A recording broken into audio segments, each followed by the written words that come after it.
পুরো বাংলাদেশি এই ছোট্ট রুমের মধ্যে এখানে আছে। বাংলাদেশের জুলাই গণ অভ্যুত্থান পরবর্তী রাষ্ট্র সংস্কারের একটা ব্যাপক মাত্রার আলাপ আলোচনা আমরা করছি, কিন্তু নিশ্চয়ই এখানে যে সমস্ত রাজনৈতিক দলের নেতৃবৃন্দ আছেন তারা সবাই অকেভাল আছেন।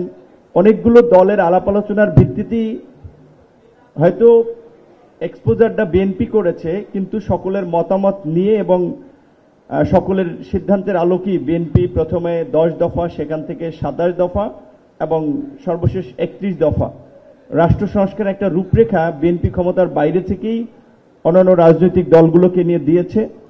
এবং নির্বাচনের পূর্বেই, ফ্যাসিবাদ হটানোর পূর্বেই বিএনপির পক্ষ থেকে আগাম জাতীয় সরকার ঘোষণা, এই সংকটের রাষ্ট্রকে উত্তরণের জন্য একটা ঘোষণা ছিল, যার মধ্যে দিয়ে বিএনপি এই জুলাই গণ অভ্যুত্থানটা, এটা আমরা সকলেই জানি, একটা ছাত্র আন্দোলনকে কেন্দ্র হলেও এর প্রেক্ষাপটটা গত 16 বছর ধরেই গণতান্ত্রিক লড়াইয়ের মধ্যে দিয়ে তৈরি হয়েছে।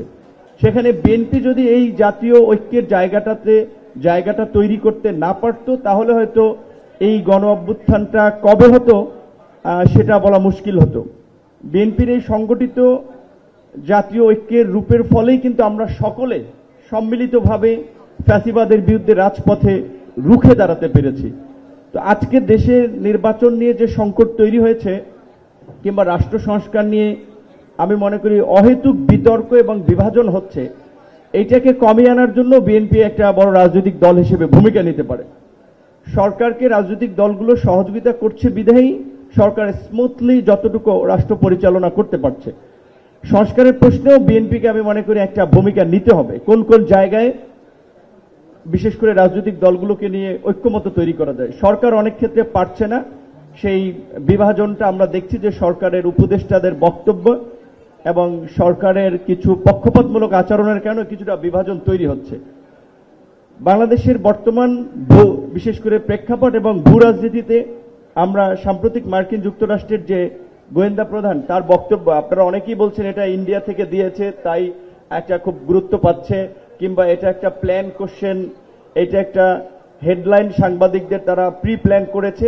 কিন্তু এই বক্তব্য কিন্তু 9/11-এর ওয়ার অ্যান্ড টেররের মতো আমি পশ্চিমাদের একটা ন্যারেটিভ যে বাংলাদেশকে ঘিরে ইন্ডিয়া তৈরি করেছিল এবং সেটা পশ্চিমাদের আপনার গিলিয়েছিল, সেই পুরানো ন্যারেটিভের ক্ষেত্রে আমি কিন্তু দেখতে পাচ্ছি। সেই জায়গা থেকে বিএনপির এখানে বড় রাজনৈতিক দল হিসেবে রাষ্ট্র পরিচালনার অভিজ্ঞতা রয়েছে।